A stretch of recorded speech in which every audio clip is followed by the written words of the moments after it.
भाजपा आणि शिंदे यांच्या शिवसेनेमध्ये सध्या दहिसर टोल नाक्यावरून दोस्तीत कुस्ती सुरू आहे।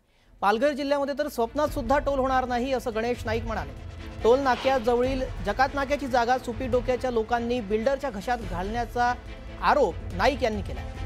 तर ही जागा टोलला दिली असती तर हा प्रश्न मिटला असता। तो टोल नाका मीरा भाईंदरमध्ये सुद्धा येणार नाही असं गणेश नाईक म्हणाले। काही दिवसांपूर्वी परिवहन मंत्री प्रताप सरनाईक यांनी वसईमध्ये टोल स्थलांतरित करण्यासाठी सर्वे करण्यासाठी आले असता भूमिपुत्र संघटनेने त्यांना पिटाळून लावलं होतं। गणेश नाईकांनी पालघरमध्ये जाऊन माहिती घेतल्यानंतर लोकांना हे आश्वासन दिलं। दहिसर टोल नाका हा पालघर जिल्ह्यामध्ये येणार नाही।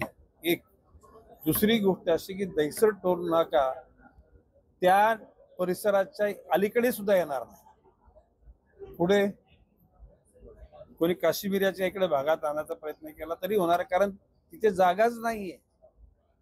त्या ठिकाणी दहिसर टोल नाक्याच्या बाजूला जकात नाका होता, माहिती तुम्हाला? जकात नाक्याची जागा जर का ती टोल नाक्याला दिली असती तर तिथं मोठ्या प्रमाणामध्ये एंट्री झाली असती, लोकांचा प्रश्न सुटला असता। परंतु कुठेतरी सुपीक डोक्याच्या माणसानं ती जागा कुठेतरी बिल्डरच्या घशात घातली, हे दुर्दैव आहे। पुढची महत्त्वाची बातमी बघूया। ओबीसी महासंघ निवडणूक आयोगाच्या विरोधामध्ये न्यायालयात जाणार आहे। स्थानिक स्वराज्य संस्थांच्या निवडणुकीत ओबीसींना कमी आरक्षण मिळत आहे। निवडणूक आयोगाच्या परिपत्रकानुसार ओबीसींचं एका जागेचं नुकसान होत आहे। राष्ट्रीय ओबीसी महासंघाचे अध्यक्ष बबनराव तायवाडेंनी ही माहिती दिली आहे आणि तायवाडे आज मुख्यमंत्री देवेंद्र फडणवीस यांची भेट घेणार आहेत।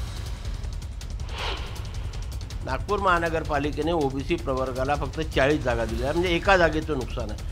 असं हे प्रत्येक महानगरपालिकेमध्ये, प्रत्येक नगर परिषदमध्ये, नगरपंचायतमध्ये, जिल्हा परिषदमध्ये, पंचायत समितीमध्ये आणि ग्रामपंचायत सर्व स्थानिक स्वराज्य संस्थेमध्ये प्रत्येक ठिकाणी एका जागेचं नुकसान होणार आहे। म्हणजे असं हजारो जागांचं नुकसान या महाराष्ट्रामध्ये ओबीसी संवर्गाचं होणार आहे, जो मॅथमॅटिकल नियमाप्रमाणे चुकीचा आहे। आणि म्हणून हे आमच्या लक्षामध्ये आलं हे वाचल्यावरती, आणि म्हणून आता आज आम्ही त्या ठिकाणी मुख्यमंत्र्याला निवेदन देणार आहोत। आमच्या ओबीसी मंत्रिमंडळ समितीच्या अध्यक्षांना निवेदन आम्ही देणार आहोत आणि कोर्टामध्ये जाण्याची सुद्धा आमची तयारी आहे। मोठी बातमी आपण बघूया संगमनेरमधून येते। संगमनेरमध्ये वाहनामध्ये 1 कोटी रुपये सापडलेले आहेत। निवडणूक आयोग पथकाने 1 कोटींची रोकड जप्त केलेली आहे। ही रक्कम नेमकी कोणाची आणि कशासाठी याचा वापर होतोय याचा तपास सध्या सुरू आहे। वाहनांवरती निवडणूक आयोगाच्या पथकाची करडी नजर आहे। पालिका निवडणुकीच्या पार्श्वभूमीवरती मोठी रक्कम सापडल्यामुळे मात्र खळबळ बघायला मिळते।